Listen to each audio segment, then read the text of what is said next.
할렐루야. 네. 오늘은 좀 이렇게 우리 친구들이 있으니까 이렇게 시작하겠습니다. 제가 오른손 들고 할렐루야 이러면 여러분들도 오른손 들고 아멘 이렇게 한번 해보겠습니다. 할렐루야. 아멘. 네, 보기 좋습니다. 네. 지난 주일에 다음 교회 와서 여러분과 함께 예배를 드렸는데 얼마나 기쁘고 행복한지 모르겠습니다. 그래서 오늘 다시 또 왔습니다. 오늘 예배 드릴 때 더 큰 은혜 주실 것을 소원하는 마음으로 말씀에 귀를 기울이고 함께 듣는 시간 되었으면 좋겠습니다. 저는 다음 교회 이름이 참 좋아요. 다음, 교인다운 교인, 그죠? 교회다운 교회. 그런데 제가 읽으면서 좀 이 마음이 좀 이렇게 죄책감에 빠지게 되었던 문장은 목사다운 목사입니다. 나는 진짜 목사다운 목사였나 뭐 이런 생각이 들면서 죄책감도 좀 생기기도 하고 동시에 또 주님의 십자가를 바라볼 수 있는 그런 은혜도 좀 주신 것 같아서 참 이름이 좋은 이름이다. 우리가 교인다운 교인이 되고 또 목사다운 목사가 되려면 어떻게 하면 될까요? 바로 예수님이 꿈꾸시는 교회다운 교회가 되어가면 우리는 자동적으로 교인다운 교인이 되고 목사다운 목사가 될 줄로 믿습니다. 교회 존재하는 목적이 뭐라 그랬죠?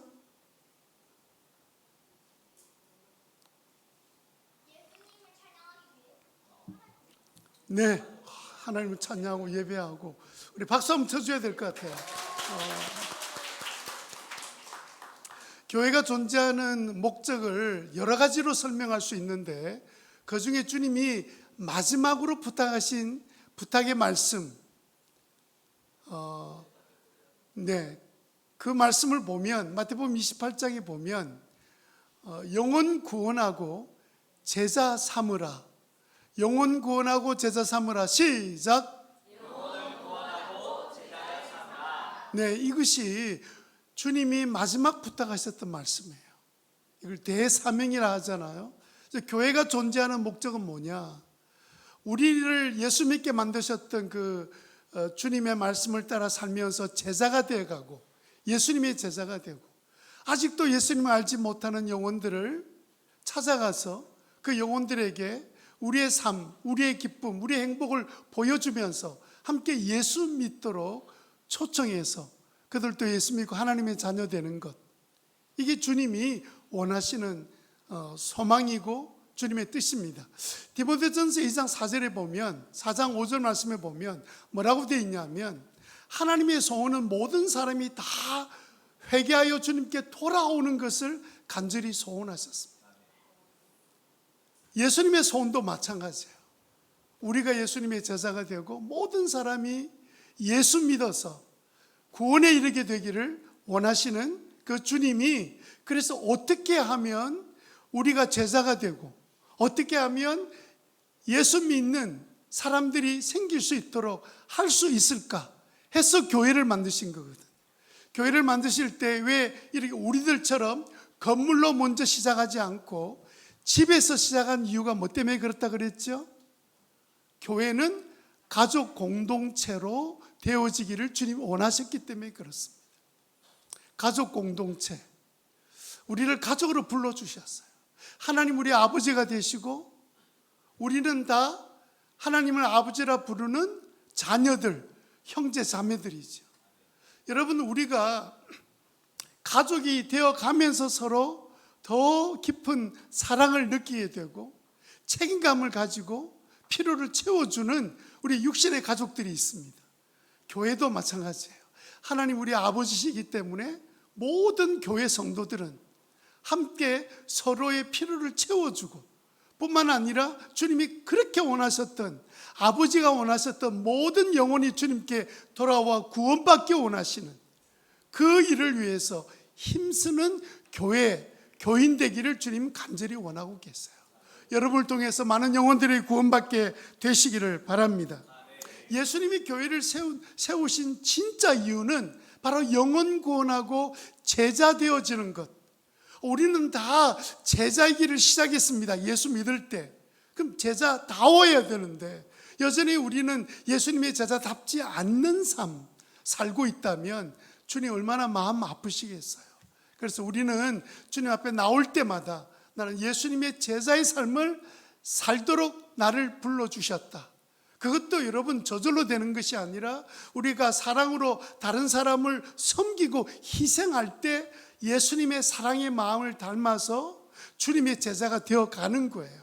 교회를 오래 다닌다고 자동적으로 예수님의 제자가 되는 것 아니고요. 그것은 교인은 될 수 있지만 예수님의 제자는 그렇게 되는 게 아닙니다. 사랑으로 희생하고 섬길 때 우리는 예수님의 제자로 변화되어 가는 거예요. 네, 그런 역사가 일어나게 되기를 바랍니다. 자, 오늘은요, 예수님께서 왜 교회를 세울 때 집에서 시작하시고 또 그렇게 시작하셨던 가족 공동체인 교회, 이 교회를 어떻게 세우셨는지 그 방법을 우리가 함께 살펴보려고 합니다.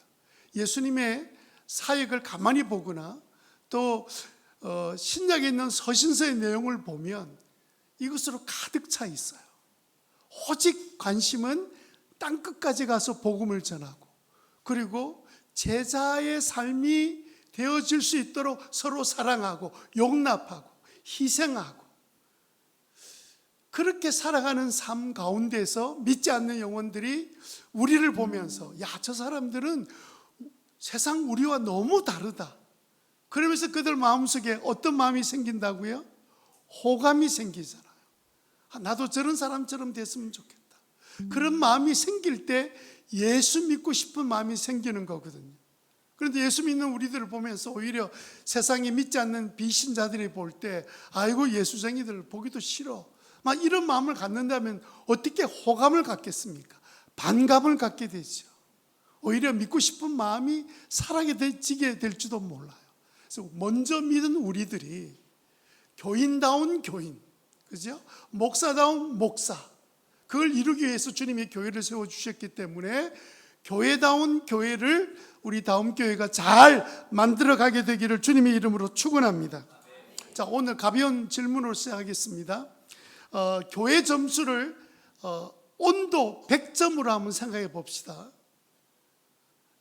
최고의 점수가 100점입니다. 그러면 여러분들이 지금 믿음으로 살고 있는 다음 교회 점수는 몇 도쯤 될까요? 대답 잘 하셔야 됩니다. 몇 도쯤 될까요? 지금 여러분의 교회는 몇 도쯤 될까요?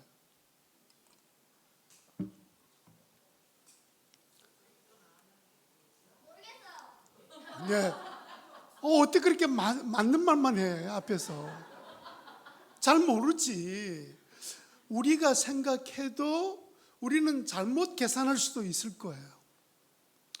아마 어떤 분이 생각할 때는 우리 교회 이 정도면 85점, 어떤 분은 90점 뭐 이렇게 이야기하는 분도 계실 거예요. 그죠? 뭐 답이 있는 게 아니니까 다들 지금 틀릴까 싶어서 대답을 못하고 계십니다. 대충 우리 교회가 지금 몇 도쯤 될까요? 몇 도쯤 될까? 99.9? 우와, 나 그렇게 됐으면 좋겠다, 그죠? 99.9, 야, 좋아요. 여러분, 물이 끓으려면 몇 도가 돼야 되죠? 99.9도 되면 끓을까요, 안 끓을까요? 살짝?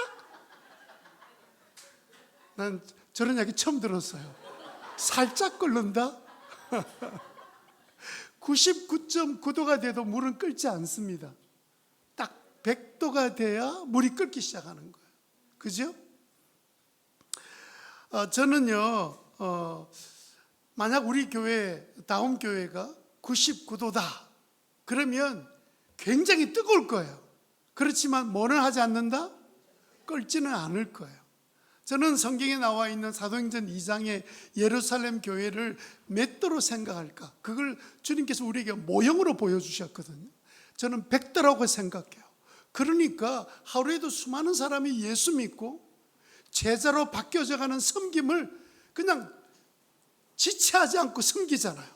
누군가 필요하다 그러면 내가 뭐 좀 도와줄 게 없을까? 이런 마음들이 마음속에 있어서 서로 필요를 채워주고 마치 육신의 가족처럼 그렇게 사랑으로 섬기는 모습을 보고 예루살렘에 살고 있는 유대교 믿고 있는 사람들이 저 사람들은 우리하고 다르다라고 호감을 가지고 예수 믿고 싶어서 그래서 교회로 달려오는 일들이 일어났잖아요. 이게 백도란 말이에요. 백도. 자, 여러분 교회가 초대교회 예루살렘 교회처럼 끓는 백도가 되기를 간절히 소원하게 되시기를 바랍니다. 성령의 뜨거운 역사가 일어난 교회가 되기를 바랍니다. 그러면 어떻게 하면 우리 교회가, 어떤 분은 생각할 때 우리 교회는 90도, 어떤 친구는 99.9도 막 이렇게 우리 교회 온도를 이렇게 계산하고 있는데 100도가 돼야 되잖아요. 그럼 어떻게 하면 90도에서 85도에서 심지어는 99.9도에 머물러 있지 않고 끓는 100도가 되려면 우리에게 필요한 에너지는 도대체 뭘까요? 우리 교회에 뭐가 있으면 우리 교회도 예루살렘 교회처럼 막 끓어오르는 교회가 될 수 있겠습니까? 오늘 본문에 보니까 그 말씀을 잘하고 있습니다. 골로새서 3장 14절 우리 한 번 더 읽겠습니다. 같이 읽습니다. 이 모든 것 위에 사랑을 더하십시오. 사랑은 온전하게 묶는 띠가 된다. 그렇게 말씀하고 있죠. 여러분, 모든 것 위에 사랑을 더하라고 이야기하고 있습니다. 지금 우리에게 필요한 것은 어쩌면 0.1도의 사랑이 더 필요해요. 어쩌면 10도의 사랑이 필요해요. 어쩌면 우리는 내 낮은 온도에서 이제는 좀 더 끌어오를 수 있는 사랑의 온도가 될 수 있도록 내게 필요한 것은 진짜 사랑이 내게 필요하구나. 그래서 오늘 본문은 우리에게 말씀하고 있는 거예요. 그렇다고 여러분들이 지금까지 사랑을 하지 않았다는 말이 아닙니다. 사랑해 오셨어요. 얼마나 사랑하고 수고해 오셨습니까?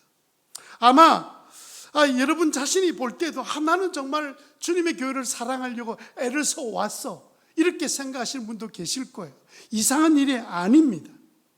여러분, 우리가 예수 믿을 때, 우리 예수님을 사랑하기로 결정할 때 예수님은 우리에게 당신의 사랑을 부어주셨어요.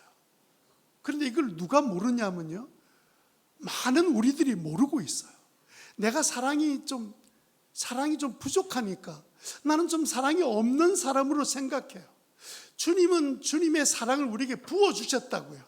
그 부어주신 그 사랑을 우리가 실제 삶 가운데 누리고 느끼고 살아가야 되는데 여전히 우리는 이전의 모습 그대로만 생각하고 살고 있는 거죠. 그래서 주님은 우리들에게 얼마의 사랑이 필요한지를 각자에게 말씀하고 계십니다. 어떤 분은 15도가 필요할지 몰라요. 어떤 분은 10도가 필요할지 모릅니다. 어떤 친구는 1도가 필요할지도 몰라요. 물이 막 끓어오르는 그 사랑이, 주님의 사랑이 그대로 나타나는, 주님의 사랑이 100도였거든요. 그 사랑이 우리도 모르게 나타나는 그 일들이 일어나도록 하기 위해서 주님 우리에게 말씀하시기를 모든 것에 무엇을 더하라고 말씀하셨어요? 사랑을 더하라고 말씀하셨습니다. 이렇게 사랑 설교를 할 때마다 참 제 마음에 좀 부끄러움이 있습니다. 저는 참 사랑이 좀 부족한 목사인 것 같아요. 저희 교회를 섬기고 있는 목자나 목녀들을 보면 그들은 얼마나 마음이 따뜻하고 잘 섬기는지 몰라요. 어떤 분은 보니까 아무도 모르게 자기가 가지고 있는 그 소중한 그 물질을 아무도 모르게 주기도 하고 필요한 것들을 채워주기도 하고, 근데 그런 것들을 보면 참 저는 그렇게 하지 못한 것 같아서 늘 마음에 부끄러운 마음이 있습니다. 그래서 오늘 말씀처럼 사랑을 더하라고 말씀을 들을 때 뭔가 사랑이 좀 부족하다고 느끼는 저와 같은 분들은 이 말씀이 여러분에게 큰 은혜가 되기를 간절히 바랍니다. 자, 교회는 여러분 생각할 때 무조건 주님이 처음 시작할 때 가족 공동체다. 하나님을 우리는 뭐라 부른다고요? 아버지라 부르고, 저도 아버지라 부르고 여러분도 아버지라 부르잖아요. 그럼 우리는 뭐라고요? 우리는 형제 자매들이에요. 그런데 너무 어색해. 너무 서로에 대한 필요를 잘 알지도 못하고 알아가려고 애쓰지도 못했던 우리들입니다. 그런데 우리의 육신의 가족에 대해서는 마음을 다해서 사랑하고 아끼지 않잖아요. 이제는 주님의 사랑이 우리에게 더해져서 더 나아가서 우리는 낯설은 사람이라 할지라도 그들에게 사랑을 베풀어 줄 아는, 사랑이 점점 끌어오르는 그런 믿음의 사람 되기를 주님이 원하시는 줄 믿습니다. 자, 이런 가족 공동체, 교회다운 교회를 이뤄가려는 우리들에게 주님이 주시는 첫 번째 말씀은 뭐냐면 지금의 사랑으로는 안 된다는 거예요. 어떤 사랑으로는 안 된다고요? 지금의 사랑으로는 안 됩니다. 지금의 사랑으로는 안 됩니다. 시작. 지금의 사랑으로는 안 됩니다. 우리가요, 주님의 교회를 위해서 열심히 섬기고 있잖아요. 봉사하잖아요. 나름대로는 전에 안 했던 사랑까지 하려고 애를 쓰고 있는데 그렇게 애쓰고 살아가는 동안에 생기는 이상한 현상이 하나 있습니다. 여러분 인쇄물에 보시면 나와 있습니다. 테이크 아웃 현상입니다.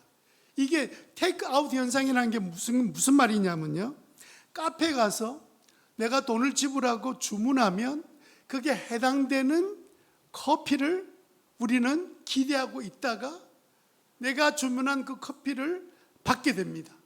Take it out. 그래서 가지고 내가 갈 길을 가게 되는 거죠.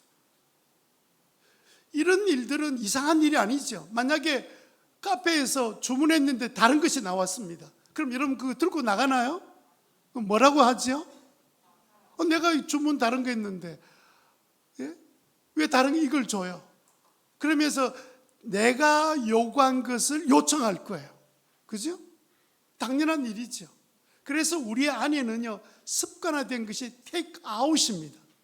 그런데 이 현상이 어디서 나타나면 안 되냐면 우리가 신앙생활과 교회생활을 하는데도 똑같이 이런 현상이 나타나기 시작하는 거예요. 내가 이만큼 시간을 들여서 봉사하고 물질을 드리고 내가 에너지를 들여서 주님의 교회를 위해서 섬겨왔는데, 비용을 지불했다는 말이에요. 다른 말로 섬겨왔는데, 그러면 당연히 나에 대해서 감사하고 변화라는 그 결과물을 내게 take it out 하도록 줘야 되는데 안 해주는 거예요. 그래서 우리 마음속에는 내가 주님 앞에 나와서 교회 봉사하고 나름대로 희생하고 하면서도 내 마음속에는 나도 모르게 take out 하는 기대를 가지고 있는 거예요. 내가 교회에서 이만큼 봉사하고 헌신하고 섬겼는데 어떻게 나한테 이럴 수가 있어? 이렇게 생각하기 때문에 사람들이 교회를 떠나는 거예요. 누가 그렇게 한 것도 아닌데도 불구하고 내가 이만큼 너한테 신경을 써줬으면 고맙다 말 한마디는 해야 되는 거 아니야? 내가 교회를 위해서 얼만큼 헌신하고 헌금을 했는데 목사님이 이러면 안 되지. 이런 기대감이 우리도 모르게 있다는 거예요. 이 현상이 나타나면 어떤 일이 생기는 줄 압니까? 주님 앞에 나와 교회 봉사하는데 쉽게 지칩니다. 쉽게 마음이 상합니다. 뚝 하면 화가 납니다. 왜 그럴까요? 내 수고에 대한 상대방의 반응과 보상에 대한 기대감이 내게 나도 모르게 생긴 거예요. 세상에 살던 그 법칙이, 현상이 나한테도 교회 와서도 그런 현상이 생기게 되었다는 겁니다. 물론 처음에는 안 그랬을 겁니다. 여러분 주님 처음 섬길 때 얼마나 첫사랑에 감사해서 즐거움으로 기쁨으로 섬겼습니까? 여러분 첫사랑 해보셨죠? 첫사랑 해보셨어요? 짝사랑은 해봤습니까? 짝사랑은 많이 하셨군요. 첫사랑 해보셨죠? 첫사랑. 여러분 첫사랑이 어땠습니까? 그냥 첫사랑이 내 마음에 생길 때는요, 그냥 뭔가 다 주고 싶죠. 늘 함께 있고 싶죠. 그죠? 아까운 것이 없지요. 다 주고 난 다음에도 더 줄 게 없을까? 예? 늘 마음이 그렇지요. 아무것도 바라지 않습니다. 내가 상대방이 필요하다고 생각하고 필요를 채워주고 난 다음에도 더 주고 싶은 거예요. 이게 지금 어디에 빠져 있는 거예요? 첫사랑에 빠져 있는 거죠. 첫사랑으로 사랑하다가 나중에 결혼하죠. 결혼하다가 어느 날 부부 사이에도 테이크아웃 현상이 생기기 시작해요. 내가 너한테 얼마나 버릇 갖다 줬는데 왜 나를 이렇게밖에 대접 안 하는 거야? 이렇게 우리도 사랑이란 것이요, 계속해서 첫사랑으로 남아있지 않고 그것에 대한 어떤 보상과 기대를 갖기 시작하면 그때부터 마음이 상하기 시작하는 거예요. 여러분, 우리가 주님 앞에 나와서 신앙생활하고 믿음을 가지고 첫사랑 가지고 봉사할 때는요, 정말 그 봉사하는 기쁨, 아무도 봉사하지 않고 나 혼자 봉사해도 너무 마음이 기쁜 거예요. 저도 청년 때 하나님의 은혜를 깊이 체험하고 살아갈 때는요, 그냥 여름에도 그때 에어컨이 어디 있었습니까? 그죠? 그럼 옛날에는 주일날 예배드리면 이 액정이 아니고 궤도를 썼거든요. 궤도 아십니까? 이렇게 뭐 전지에 써가지고 넘기는 거 있잖아요. 그러면 목사님이 찬송가를 주면 그 다음에 토요일날 저녁에 교회 가서 그 필요한 주일학교 궤도, 그 다음에 교인들 찬양할 궤도를 다 써요. 그걸 쓰는데, 아니 누가 이제 혼자 더우니까 옷 벗고 러닝 바람으로 쓰다가, 그러다가 이제 그 다음날 아침에 일어나면 교회에서 새벽기도 하고 뭐 이러는데, 한 번은 전도사님이 제가 그 주일날 아침에 예배 새벽기도 드리고 있는데 나중에 이야기하시더라고. 러닝구 바람으로 앉아있더래요. 걔도 쓰고 있다. 근데 제가 그때 생각에 아무도 도와주지 않아도 마음이 그냥 아프거나 뭐 그런 마음 하나도 없었습니다. 너무 기쁜 거예요. 하나님 앞에 봉사할 수 있는 게 너무 즐거운 거예요. 나 같은 사람, 부족한 사람 구원해 주시고 주님의 피로 사신 교회를 내가 섬길 수 있다는 그 마음 때문에, 그래서 그때는 늘 초점이 뭐였냐면 제한테 가 있었던 게 아니라 하나님의 은혜에 초점이 가 있었습니다. 그런데요, 어느 날 세월이 지나고 나중에 신학을 하고 목사가 되고 난 다음에 사역에 연륜이 쌓이고, 그런데 어느 날 목사가 수고했는데, 담임 목사가 수고했는데 교인들이 안 알아주면 섭섭하기 시작하는 거예요. 아니 어떻게 그럴 수 있어? 아니 목사가 얼마나 희생하고 헌신하는데 왜 그거 몰라주는 거야? 이런 마음이 저도 마음이 생기게 되더라고요. 왜 그랬을까요? 내가 뭔가 주님을 위해서 섬기면서 기대하는 보상에 대한 어떤 기대감이 나도 모르게 생긴 거예요. 정신 바짝 차리고 내가 왜 이러고 있는 거지, 목사가? 주님을 위해서 살기로 결심했는데. 그래서 여러분, 교회 생활 오래 하고 경륜이 쌓이고 경험이 쌓이고 그러면 그럴수록요, 두 종류로 갑니다.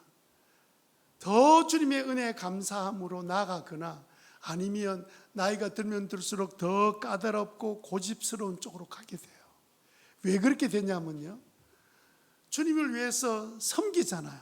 사랑보다도 은사나 영적 체험이나 아니면 성경에 대한 지식이나 봉사나 어떤 일에 대해서 계속 내가 집착하고 집중하고 봉사하는 동안에 사랑이 그 자리에서 벗어나기 시작하면 나도 모르게 테이크아웃 현상이 내 속에 생기기 시작하는 거예요.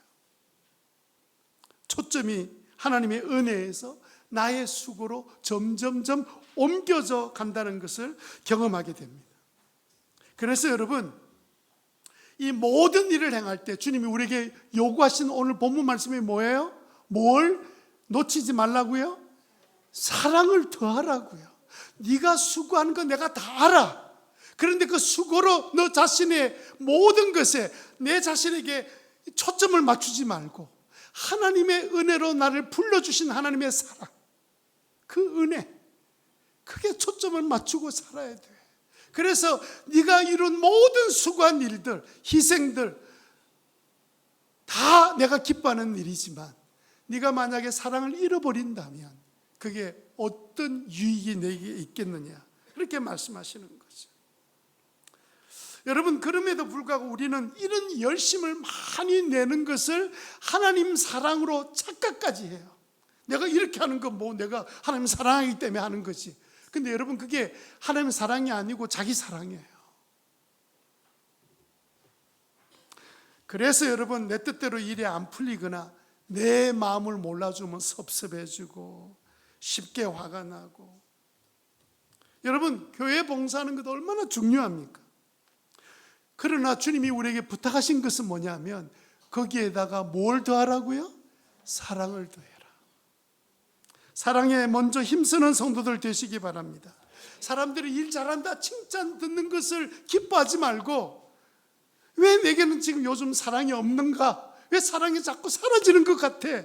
그러니까 오히려 두려워하는 그런 우리 다운교회 성도들 되시기를 바랍니다. 우리가 주님이 일을 할 때 사랑을 놓치고 일에만 치중하게 되면 결국 나중에 지치게 돼요. 사람들이 알아주지 못하면 마음이 상하기 시작합니다. 그리고 사람들의 반응에 대해서 아주 그냥 민감해져서 사람의 반응에 따라서 내 마음이 막 요동치는 거예요. 그래서 우리는 첫사랑을 회복해야 합니다. 첫사랑을 잃어버리면 안 돼요. 나의 능력이나 은사보다, 내가 갖고 있는 경험보다 주님의 사랑 그 자체에 집중하는 저와 여러분 되시기를 주님 이름으로 부탁드립니다. 나 같은 죄인 살리신 주님, 그 은혜를 날마다 생각하고 조금 힘들고 어려우면 그래도 주님은 이런 나를 사랑하실 거야, 좋아하실 거야, 기뻐하실 거야, 이런 고백으로 모든 일에 사랑을 더하는 저와 여러분 되시기를 간절히 소원합니다. 두 번째로, 이렇게 사랑이 부족한 우리들에게 그 첫사랑을 갖게 되기를 간절히 원하는 주님께서 두 번째로 우리에게 주시는 말씀은 뭐냐면, 모든 사람을 대할 때, 이제는 앞으로 우리가 어떤 사람을 대할지라도 주님의 사랑으로 용납하라는 거예요. 제가 용납이란 단어를 사전에 찾아보니까 있는 대로 받아들인다는 뜻입니다. 이게 주님의 사랑이에요. 주님이 우리에게 사랑을 베푸실 때 어떻게 했습니까? 우리의 모습 있는 대로 그대로 받아주셨어요. 너 이거 고치고 와, 너 이거 고치고 와야 돼, 그건 끊고 와야 돼, 그건 해서는 안 돼, 이렇게 하고 주님이 우리를 부르신 게 아니라, 우리가 처음 예수 믿기로 작정하고 교회에 나왔을 때 주님은요, 우리의 모습에 대해서 어떤 것도 탓하지 않고 있는 그대로 받아주시고 사랑해 주셨습니다.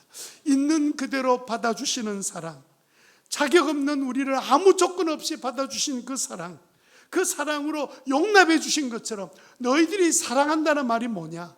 너희들이 사랑해야 될 첫사랑의 회복은 어떤 것으로 시작되느냐 하면, 이제 용납하는 것으로부터 시작해라. 그게 주님이 우리에게 말씀해 주셨어요. 소망이 없는 죄 덩어리였던 우리들을 대신해서 십자가 죽으셨던 그 예수님의 그 사랑으로 예수님 우리를 용납해 주셨습니다. 여러분, 주님의 사랑은 언제나 용납과 용서로 시작되었습니다. 여러분, 골로새서 3장 13절 말씀 세 번역인데요, 같이 한번 읽어볼까요? 같이 읽겠습니다. 시작.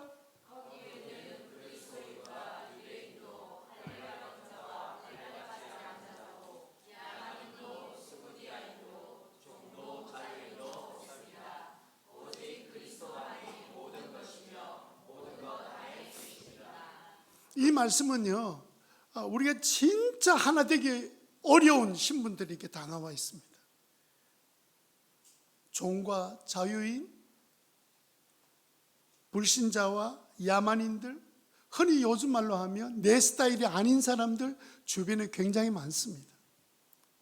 저는 요즘 청소년들이 내 스타일이 아니야 이 말을 들을 때, 교회 다니지 않은 친구들이 하는 말은 전혀 이상하지 않아요. 그런데 교회 다니는 친구들인데도 불구하고, 예배를 드리고 있는데도 불구하고 나는 쟤에게는 내 스타일이 아니야.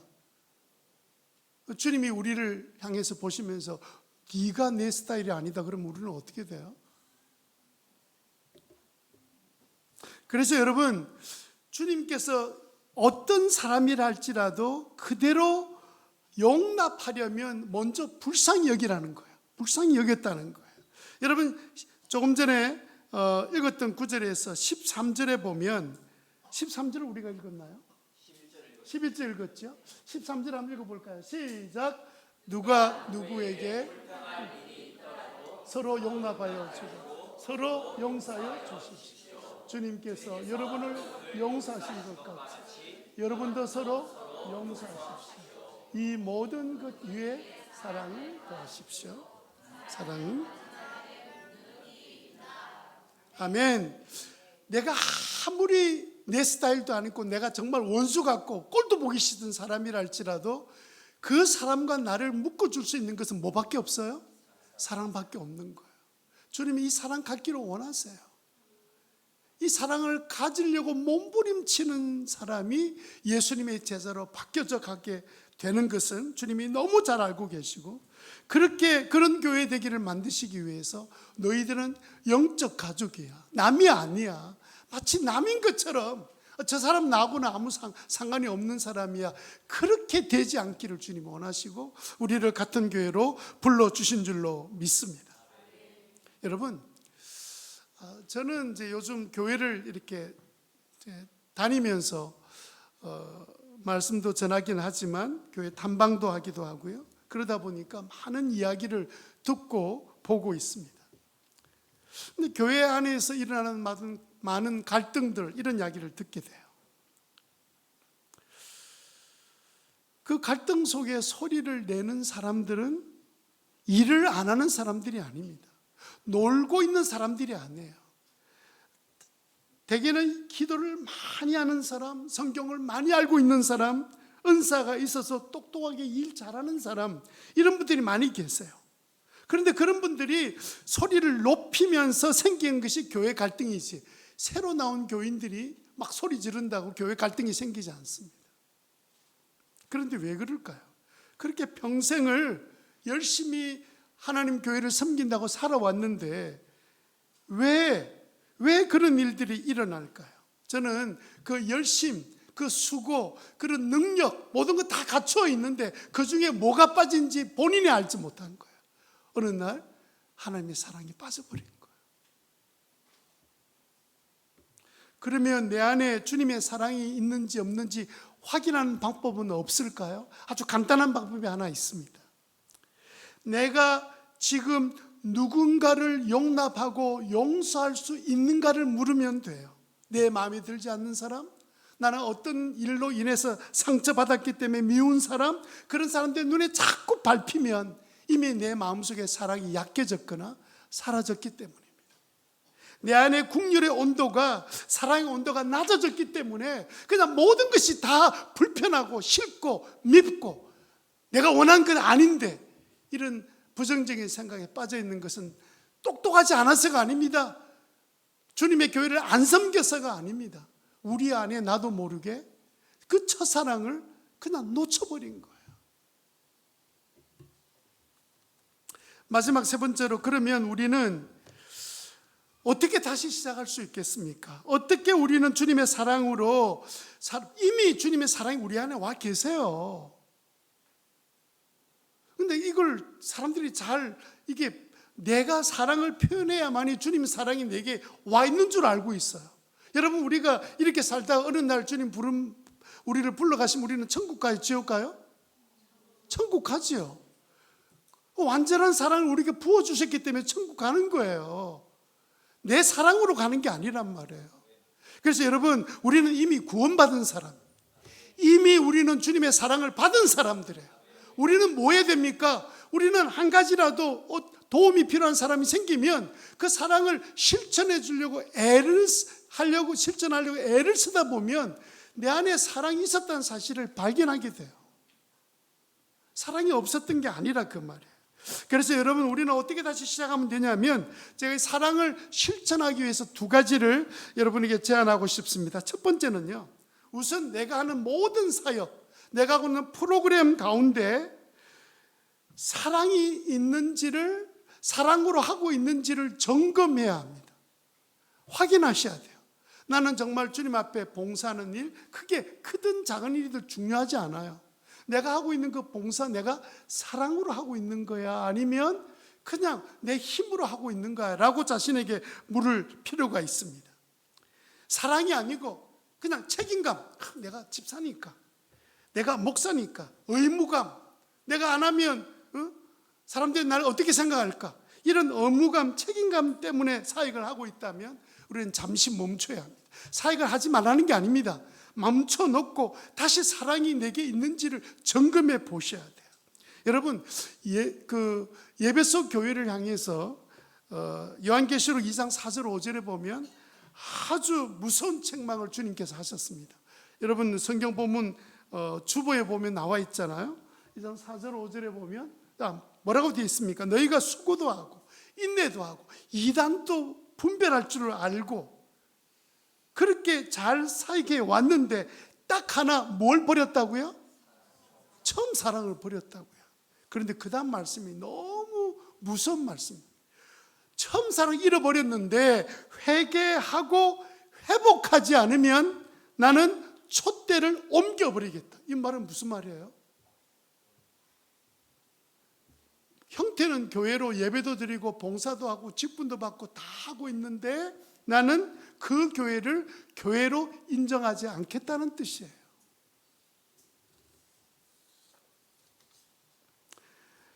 아무리 열심히 섬겨도 사랑이 빠지기 시작하면 주님 보실 때는 아무것도 아니라는 뜻입니다. 두 번째는요, 사랑이 동기가 아니라면 우리는 어떤 일도 시작하려고 하면 안 됩니다. 좀 기다려야 돼요. 사랑이 내 마음에 다시 채워질 수 있도록 기다리는 게 필요합니다. 고린도 교회 예를 들어볼까요? 방언도 하고 예언도 하고 성경 지식이 해박하고 심지어는요, 교인들이 자기 재산을 구제하는 데 다 바친 일꾼들이 한두 사람이 아니었습니다. 굉장한 교회였습니다. 그런데도 불구하고 그들을 책망할 때 너희들은 왜 날마다 시기하고 싸우냐? 어린아이들 같아. 너희들의 영적 상태가 어린아이 같아. 그렇게 책망했는데 왜 그들에게 그렇게 놀라운 역사를 이룸에도 불구하고 어린아이 같다, 영적 애기와 같아, 너희들은 시기하고 싸우는 거야 라고 말하게 되는 근원적인 원인이 뭔 줄 아세요? 고린도전서 12장, 13장, 14장이 말하고 있잖아요. 근데 그들 속에 사랑이 사라져버린 거예요. 처음 사랑이 사라져 있는 교회 모습을 고린도 교회에서 말씀하고 있습니다. 바울이요, 사랑은 오래 참고 이러면서 아주 부드러운 그 노래를 부르듯이 말하고 있는 것처럼 보이지만, 여러분 고린도전서 13장 1절 2절 3절을 보면요, 바울이 지금 자기가 세운 교회가 그렇게 무너지는 걸 보고는요, 사실은 고린도 교인들의 그 멱살을 잡고 말하는 겁니다. 어떻게 말하고 있습니까? 같이 한번 읽어볼까요? 1, 2, 3절 시작. 너희가 사랑이요, 내가 사랑이 없으면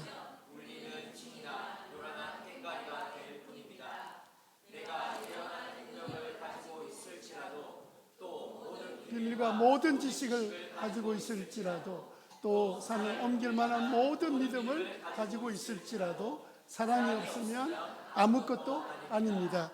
내가 내 모든 소유를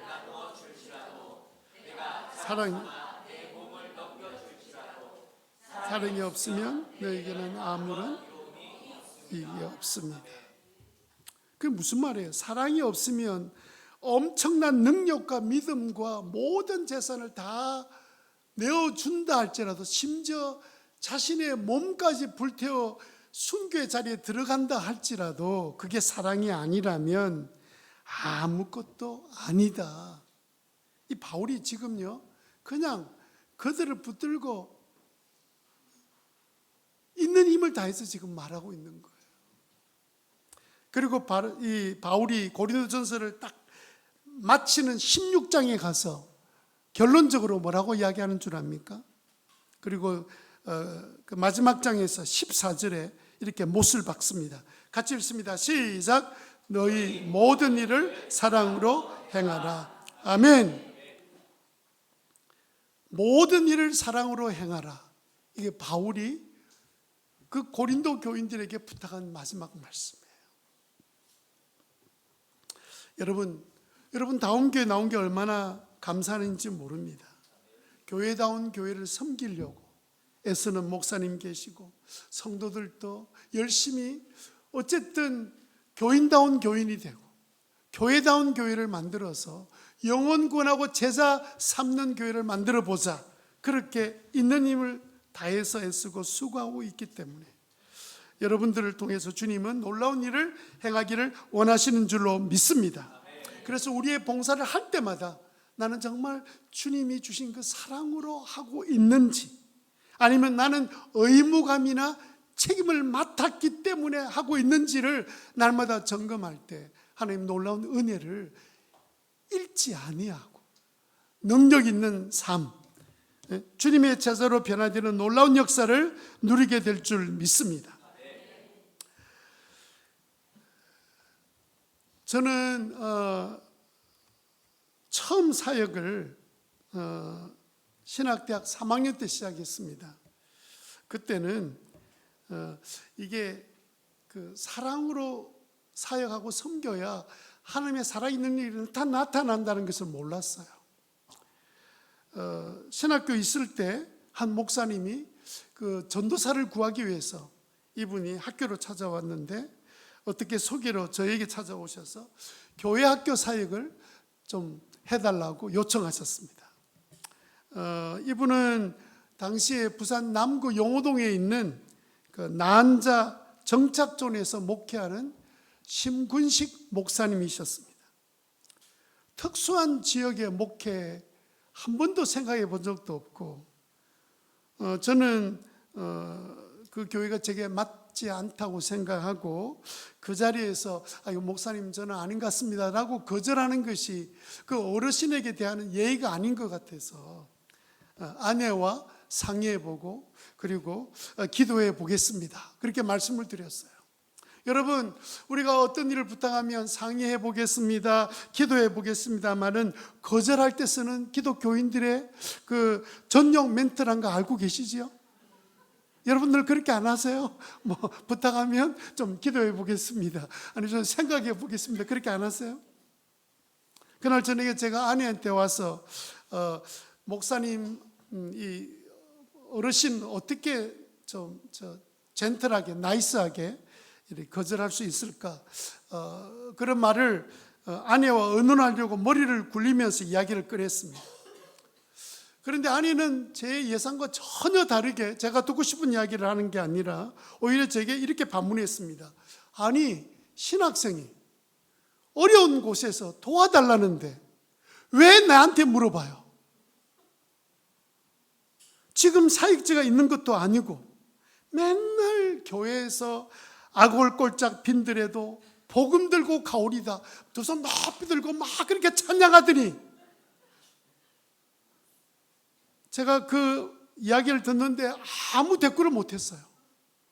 제 모습을 그대로 이야기한 거거든요. 교회 가서 막 어디든지 가오리다 두 손 들고 막 찬양하고 막 눈물로 찬양하고 막 그렇게 제가 했던 제 모습이 우리 집사람 볼 때는 너무 이상하게 보인 거예요. 어떻게 그럴 수 있냐고. 그래서 할 말이 없었던 저는 아무 말도 못하고 그 다음날 목사님께 전화를 했습니다. 이럴 때 뭐라고 이제 보통 말해야 되죠? 목사님, 제가 부족하지만 제가 한번 잘 섬겨보겠습니다, 그렇게 보통 말하잖아요. 그런데 저는 뭐라고 대답했냐면, 목사님, 아내가 가려고 합니다.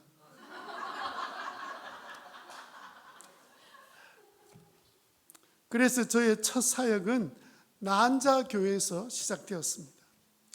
그리고 이제 이 소식을 들었던 그 양쪽 부모님들하고 이제 친구들은 사역지를 이야기해 주니까, 아니 어떻게 그런데 갈 생각을 했어?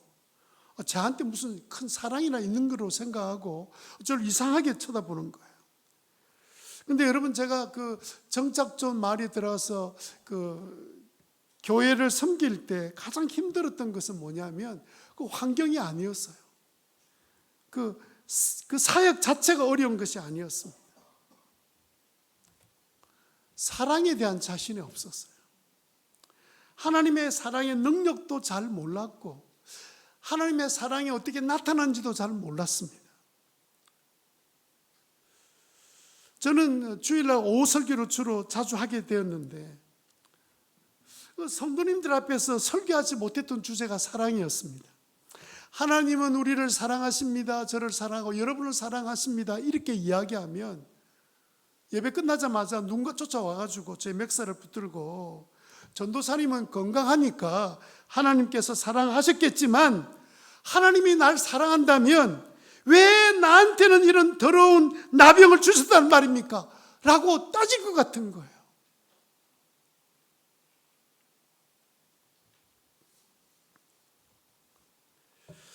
그러던 이제 어느 날 이제 학교에서 공부를 마치고 수업을 마치고 이제 늦은 저녁에 용호동에 버스 종점에 내려서 마을 버스를 타고 용호동 나한자 마을로 들어가는데 어두울 때였습니다. 마침 그 버스에 저희 교회 박계월 권사님이라고 이 권사님이 함께 버스에 내리셔서 첫 정거장에서 내려서 올라가면 그 언덕 너머에 교회가 있습니다.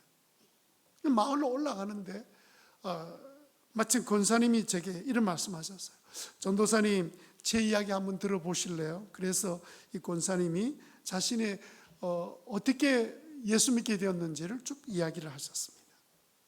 경상도 벽촌의 농부의 딸로 태어났는데 18살 때쯤 되어서 피부에 이상이 생겨서 보건소에 찾아갔습니다. 보건소에서 어느 날 부모님과 함께 오라는 그런 청천벽력 같은 말을 듣고는 찾아갔더니 몹쓸 나병에 걸렸습니다. 전염될 수 있으니까 지체하지 말고 딸을 부산 용호동으로 보내세요 하고 주소를 적어서 준 거예요.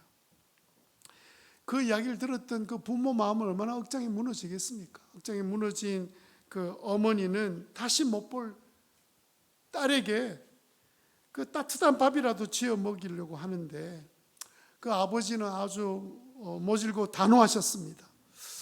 아침에 일어나서 여전히 안 가고 있으면 이놈 뭐 가시나? 아직도 안 갔나? 우리 가족들 다 죽일 참이가. 그래서 어머니가 주셨던 그 옷 보따리 머리에 하나 얹어서 하루 종일 버스를 타고 도착해서 용호동에 도착해서 그 마을 버스를 타고 들어왔는데 그때가 어두운 저녁이었습니다. 첫 정거장에 내려서 한 번도 가보지 못한, 누가 사는지도 모르는 환자들만 모여있는 이 동네 그 언덕길로 올라갈 때 얼마나 서럽고 무서웠겠습니까? 부모가 18밖에 되지 않는 처자를 그냥 내어 보내면서 쫓겨나다시피, 그래서 그 언덕 위로 올라가는데 하염없이 눈물이 흘려서 울면서 그 자리에 올라가게 되었다는 이야기를 하시면서 그때 그 날이 생각이 난다는 거예요. 그 다음 주일이 되니까 동네 사람들이 야, 교회 가자.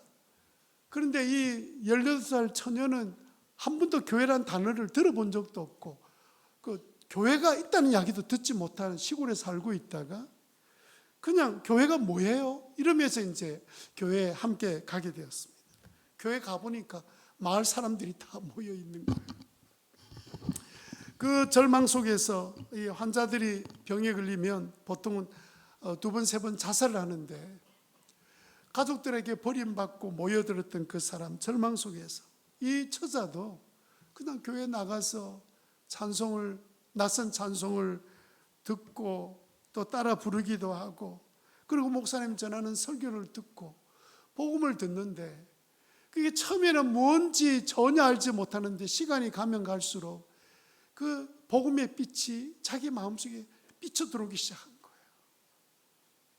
그래서 그 예수님이 나를 위해 십자가에 돌아가신 분이라는 사실을 듣고 그 예수님을 믿기로 결정하고 그리고 하나님의 딸이 되고 시간이 지나면서 이제 권사까지 되었습니다.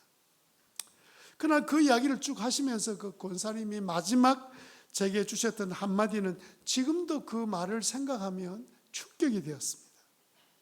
전도사님, 저는 지금 얼마나 행복한지 몰라요. 저는 늘 저들이 불행하다고 생각했거든. 만약 제가 건강했다면 시집 가서 평생 농사만 짓다가 예수님도 모르고 살다가 죽을 뻔했는데 이 병에 걸려서 이곳에 와서 교회를 다니게 되고 예수님 믿게 되고 하나님의 자녀가 되었으니 얼마나 감사한지, 얼마나 행복한지 몰라요. 이 말이 제게 얼마나 큰 충격이었냐면요, 그 환자들은 새벽에 눈 뜨면 눈이 어두워서 잘 보지를 못해요. 환자들은 그 말초신경에 있는 모든 세포들이 손가락, 발가락 다 이게 썩어서 떨어져 나가버리고 눈은 잘 보이지 않고, 그래서 눈만 뜨면 그냥 지팡이 짚고 교회 나오는 거예요. 발가락이 없으니까 일찍 지팡이를 짚고 나오는데, 지팡이를 짚고 나오니까 세면 바닥에서 지팡이가 살아남지 못하잖아요.